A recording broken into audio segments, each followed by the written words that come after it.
سپوږمۍ اسمان کې نیمه خوا شوه چې یو نظر دې کړو ور وړاندې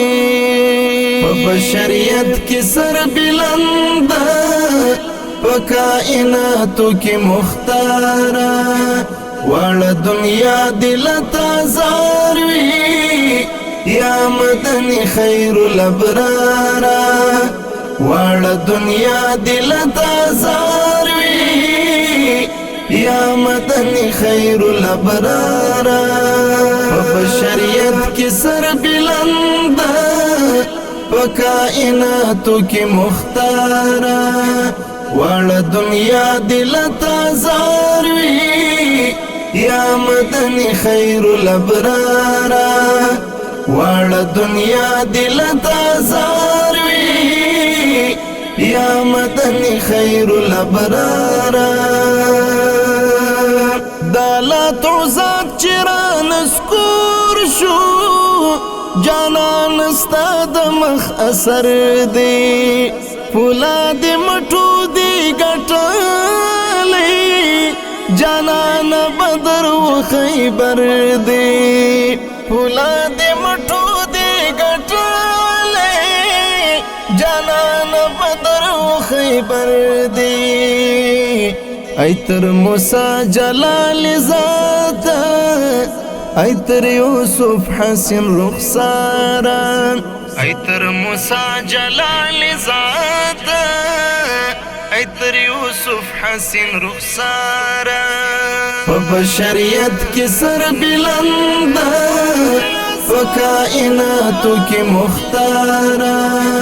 واړه دنیا دل تازار وي یا مدنی خیر الابرارا واړه دنیا دل تازار وي یا مدنی خیر الابرارا ته اولین د موجوداتو پتا پسې واړه دنیا وا هلته لورا یښکارېدلې چې نه ادم و نه هوا وا هلته لورا یښکارېدلې چې نه ادم و نه هوا وا روخان جبین د عبدالله ته راغلی دستور لمداره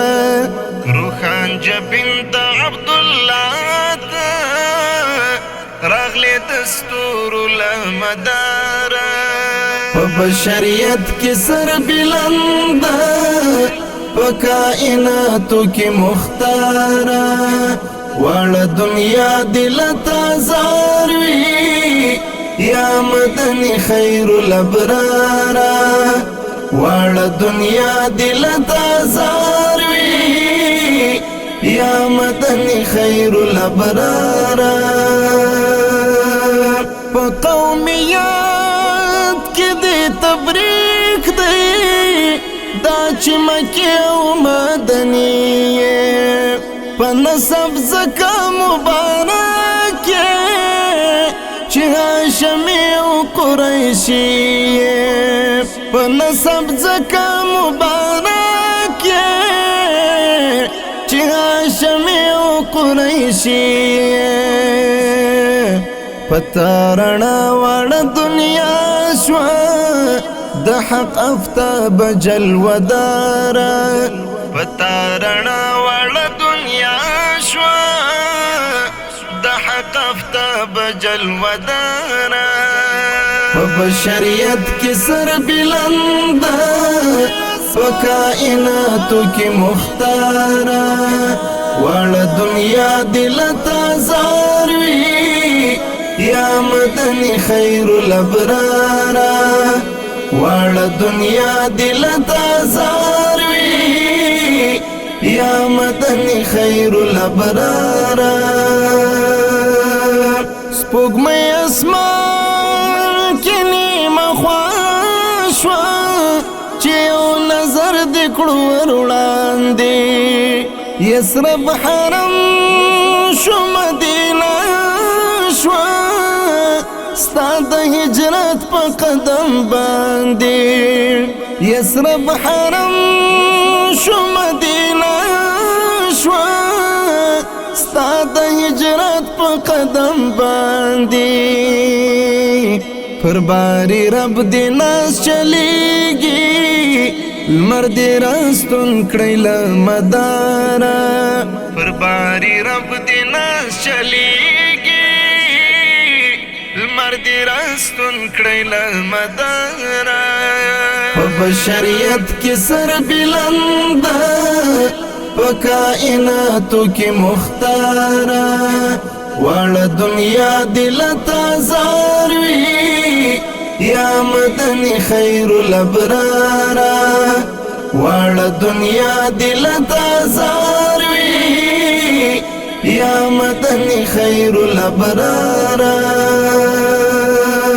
چې ستا د دنګ مینار ملنګ وي بس یو شاهي تاج پر سر دی کپر قدم دی مقتدی شو نو نوید هلتا بختور دی کپر قدم دی مقتدی شو نو نوید هلتا بختور دی کستا پر نم باندې ستی شو مشک بای وری لپرهارا کستا پر نم باندې ستی شو مشک بای وری لپرهارا په بشریت کې سر بلنده په کائناتو کې مختاره واړه دنیا دل تازار وي یا مدني خیر الابرار واړه دنیا دل تازار وي یا مدني خیر الابرار سپوږمۍ اسمان کې نیمه خوا شوه چې یو نظر دې کړو